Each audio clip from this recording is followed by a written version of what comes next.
no, I want the spotlight. I'm here with them. This is amazing. Okay. And I can't see any of you. But I have to tell you what an amazing night this is tonight. Yes! Yeah. This is a dream come true on so many different levels. Saving animals' lives is what we've all dedicated our lives to doing. That's why this is here, the Sophia Center. And so let me really quick, I could talk for hours, I won't, okay? But let me tell you, so a couple years ago we got this amazing place and we had these big dreams for what we would do with it, and we were all a little overwhelmed, but look around, I'm so proud of this, so proud. It's come a long way. Heck yeah. That's awesome. Yeah.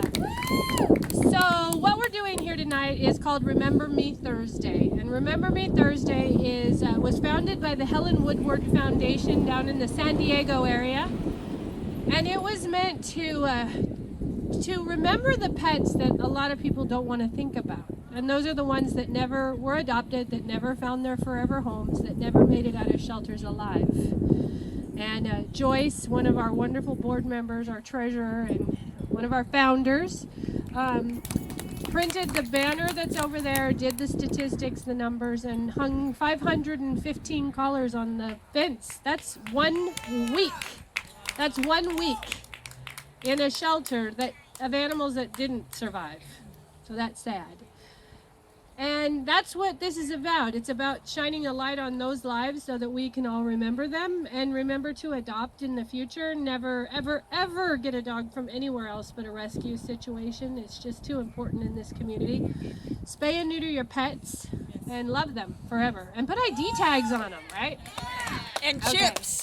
And chips, yes. Okay, so we have a very special guest speaker tonight. When we were going through and deciding who we wanted to be our guest speaker, we wanted somebody who is on the front lines that spends their days making the very, very, very, very, very hard decisions. Not somebody that's, with no disrespect to anybody, but somebody who's still out there on the front lines fighting the good fight and making great decisions and doing their best to save lives in our community.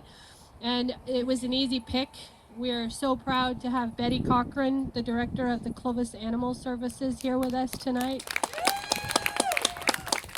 And Betty's been a buddy of mine for quite a while. And we've saved some lives together, and she's hit me upside the head a couple times, but not usually. Mostly she's just good to me. And she's been a good mentor, and I love her, and I trust her. And Betty's gonna come up and she's gonna address you guys a little bit about what it's like to be for real in a shelter in the San Joaquin Valley. So thank you, Betty.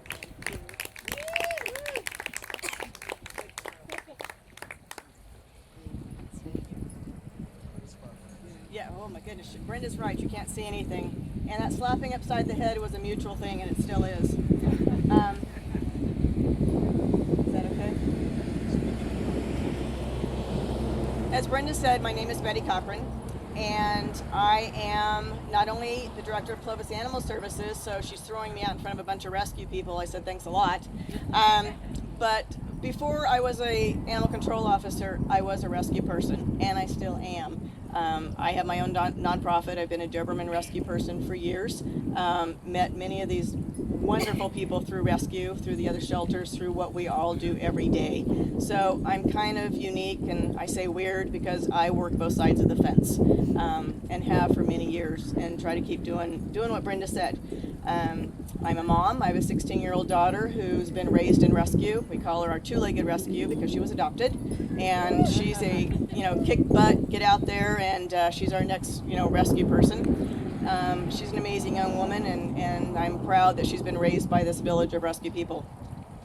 I was reading up on this event, obviously a very special event these folks have been talking about tonight, and the director said something about the need to let people know that the pets we lost were loved and cared for. And for me that struck a chord because in animal shelters there's a lot of people that have the misconception that they are not cared for. Now, I know there's issues in other shelters, and I get all that. But tonight I'm going to speak as a rescuer, and I'm going to speak on behalf of my shelter and how we try to do things differently. We get calls every day from people that find a dog or find a cat, and they won't bring it to the shelter because people automatically think it'll be euthanized.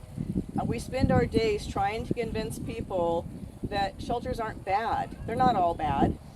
And the community needs to wrap around that a little bit, because that's going to help save lives. Everything we're about, all the rescue, the shelters, are about saving lives. So that's something we need to talk about a little bit.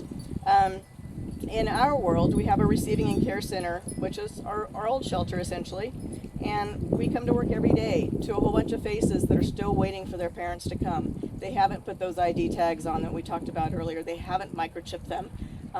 Anything that will allow us to track them down. So we spend our days trying to get those animals home. We're kind of unique in that we don't have a vet on staff, but every animal that comes into our facility is either taken to a vet if it's medically, something broken, we've had several burn cases lately. Those are all automatically treated or in-house treated. We have a vet tech that's part of my staff. So we're kind of unique in that venture as well, that everything is treated immediately. I cannot stand to have an animal sit there and suffer. We've all seen that. It's not okay. And it's something we pride ourselves in doing very differently, in our world. It takes a team. We all know that. We can't do any of this by ourselves. I can't do this by myself. Neither can Brenda, although she does a pretty good job, I think. We've got some honorary animal control officers here. That Martino chick that's running around here is one of them. And some of the ACT volunteers and ARF volunteers are all on speed dial. And I wanted to share just a really fast story. We've all got a million stories. Typical, animal control night, Martino gets a call from one of her friends who's found this little dog, and the little dog's not doing well. Okay, fine, we're all at home already, and trying to feed our own dogs and take care of stuff, and get this picture of this pathetic looking dog that's down. Okay, so we all regroup, we all head to the shelter.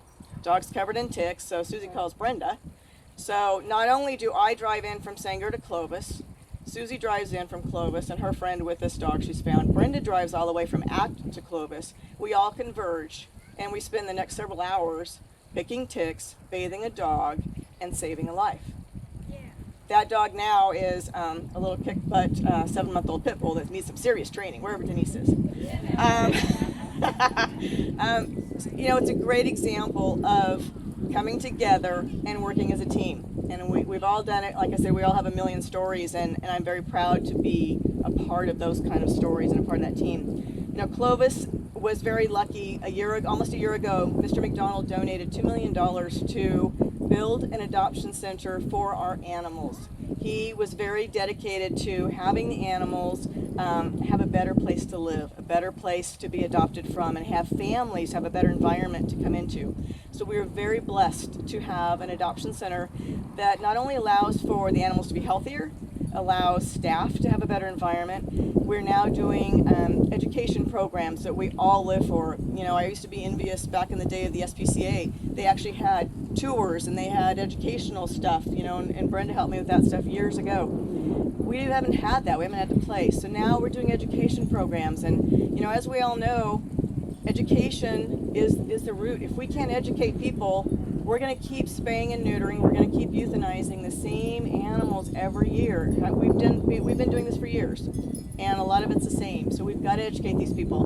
And we also know that early abuse with animals crosses over into people's lives. So saving animals' lives also affects people. I see stuff on Facebook every once in a while, and I'm not much of a social media. I'm too old. So one thing, I was thinking about this tonight, and I thought, one of the things that if you see people out there that we all see, and we're probably all guilty of it at one time or another, that are out there ranting and raving about something. This person did this or this rescue did that. That's all happened to every one of us. I would ask you to stop and think. Have you done anything to help change that instead of slam it?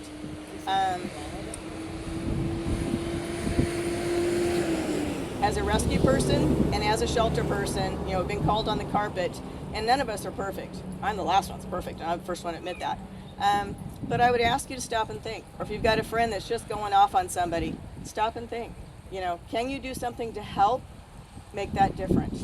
And that's what the compassion that we all work for is about. So that's one thing that I would ask. The job at the shelter is tough. It's not easy. We look at faces every day and have to figure out what to do with them.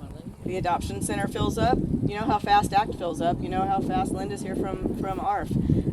It fills up, and you have to make tough decisions. And every one of those lives is important. Every one of those lives that I couldn't save for the 17 years of my career, I carry with me.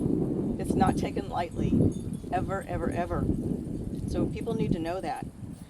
From our perspective, asking for help is tough because we want to be self-sustaining, we want to do the right thing, but we don't always know the answers. I've been very, very blessed to have great rescue people in our community. Brenda and Shannon Wilson and the whole team, Shoji and all those guys have brought together, UC Davis vets and other folks to our area, mainly to help some of the other shelters. But I was a recipient of a lot of that knowledge, and as kind of an old school animal control person, gained a ton of knowledge. In the last 9 months, we've saved several thousand cats by a new program that we've been able to institute through UC Davis. So it's huge, huge, huge, huge.